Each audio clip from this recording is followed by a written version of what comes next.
the real important thing I found, and this I learned this at from Stanford, from the Chronic Disease Self-Management Program, the importance of people actually succeeding at things, what they call self-efficacy, which is a fancy word for self-confidence. But self-confidence is a big, big piece in people's lives. And people might front off that they're in control, but in general, especially when it comes to health behaviors in a person who's not very well, they probably don't have much self-confidence about that. So how do we raise that?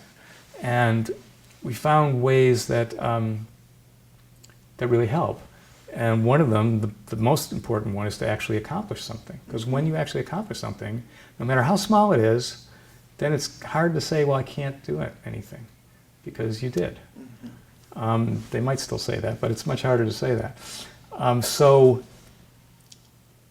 to do that, we'll have people take small steps, because you want them to succeed. Success builds self-efficacy, self-confidence, and failure hurts it. So the most important thing is for them to succeed. In fact, I had a client, I think I told you about her. Her name was Mona, and or is Mona, and she was 53 years old when I had her, and she weighed 340 pounds, type 2 diabetes, and wasn't doing much of anything to take care of herself. So I started, like I said, well, where would you like to start? And she said, I don't know. I don't think I can do anything. And so I offered, well, would you like me to give you some choices? And we actually had a book of choices, you know, things like diet, things like relaxation. When we got to exercise, Mona says, I can't exercise. And I say, what do you mean you can't exercise? And she said, well, I know I need to walk 3 miles a day, which she had, you know, read in a magazine or something. And there's no way, she said. I haven't been out of the house in 6 months except to go to the doctor. No way I could walk 3 miles. So I said, putting it back to her, well, how far could you walk? And she, you know, hemmed and hawed. She didn't really want to say, but she said, finally said, well, I guess I could make it down to the mailbox, down by the curb. I said, okay, that sounds like a plan. What's your confidence level of that? And I really want to stress this skill of using confidence levels. It's very, very effective, at least it has been for me, that because you want people to succeed, you want to know in advance whether this plan is something that they're really going to do or not. Yes. And they know. If you ask them for a confidence level, which is on a scale of 1 to 10, how confident are you that you can complete this entire plan, which was to walk to the mailbox like 5 days a week? It's not the percentage of the plan you think you can do. It's your confidence of completing the whole plan.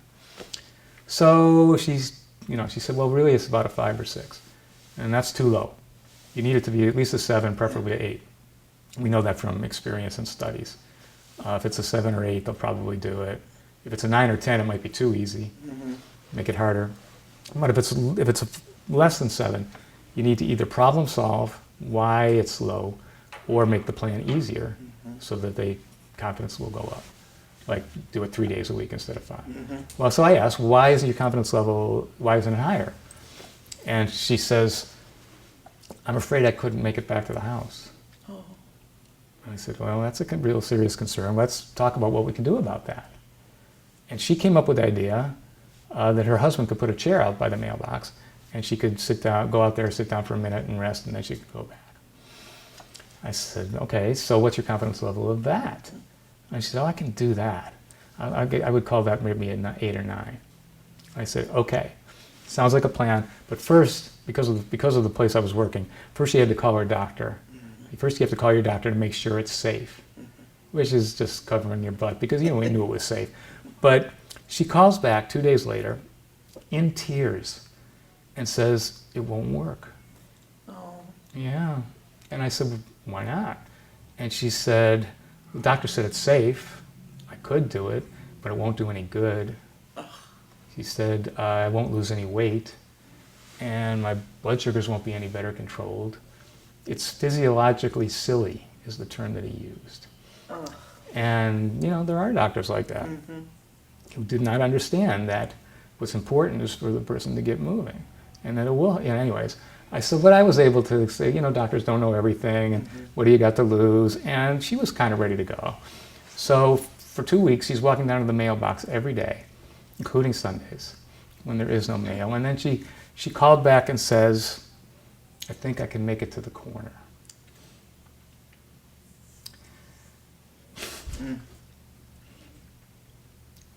This was 10 years ago, and that still chokes me up.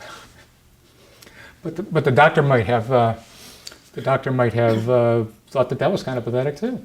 Mm-hmm. But she did it, and the point, she did make it to the corner, and over the course of a year, she made it to 3 miles a day.